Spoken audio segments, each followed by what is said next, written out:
अस्सलाम वालेकुम। वालेकुम अस्सलाम। मोहतरम कौन कहाँ से हैं? अहमदाबाद से लियाकत भाई बोल रहा हूँ। लियाकत भाई अहमदाबाद से। जी लियाकत भाई बताइए, सवाल बताइएगा आज। आलम इस्लाम को और सभी बिरादरान इस्लाम को और टीवी उर्दू वालों को ईद मिलाद मुबारक मुबारक।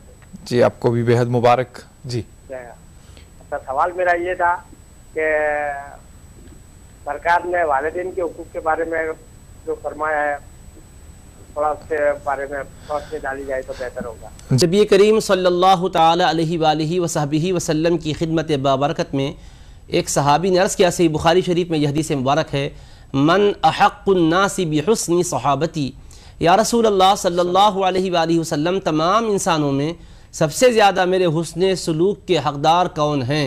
तो इरशाद फरमाया उम्मक, तुम्हारी वालिदा है जिनके साथ तुम अच्छा सलूक किया करो।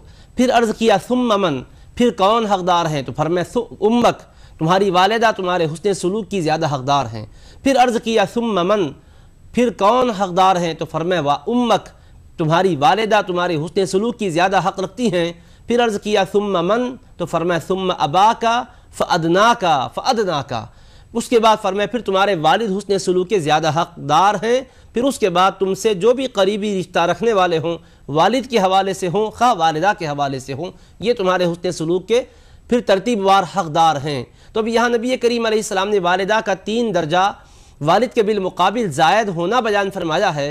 इस सिलसिले में शारहीन हदीस ने बड़ी प्यारी बात बयान की है। 3 बातें ऐसी हैं जिसमें माँ ही का हिस्सा होता है।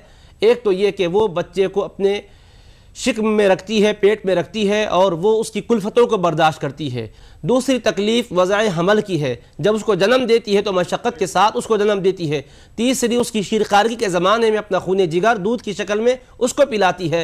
इस वजह से नबी रहमत अलैहिस्सलाम ने वालिद के बिलमुकाबिल 3 दर्जा ज़ायद माँ का हक़ बयान फरमाया खिदमत गुजारी में। फिर वालिद का जिक्र फरमाया, उसके बाद बक़िया रिश्तेदारों का जिक्र फरमाया। और एक रिवायत में तो आप सल्लल्लाहु अलैहि वसल्लम ने फरमाया कि जब इंसान सुबह करता है इस हाल में कि वो अपनी वालिद के लिए, वालिदा और वालिद के लिए इताअत कर रहा हो, उनकी खुशी का तालिब बनकर उनके लिए राहत पहुंचा रहा हो, तो फरमाते हैं उसके लिए जन्नत के दरवाजे खुल जाते हैं। और अगर कोई वालिदैन में से किसी एक का इताअत गुजारे, नहीं दोनों में से कोई एक ही रुए ज़मीन पर हो, उनके साथ अच्छा सलूक करते हुए सुबह करता है, उसके लिए जन्नत का एक दरवाज़ा खुल जाता है। इसके बरअक्स अगर वो वालिदैन की नाफरमानी करते हुए दिन गुजारता है, सुबह करता है, तो उसके लिए दोज़ख के दरवाजे खुल जाते हैं। तो वालिदैन क्या हैं? फरमाया हुमा जन्नतुका व नारुक, ये तुम्हारी जन्नत भी है, तुम्हारी दोज़ख भी है।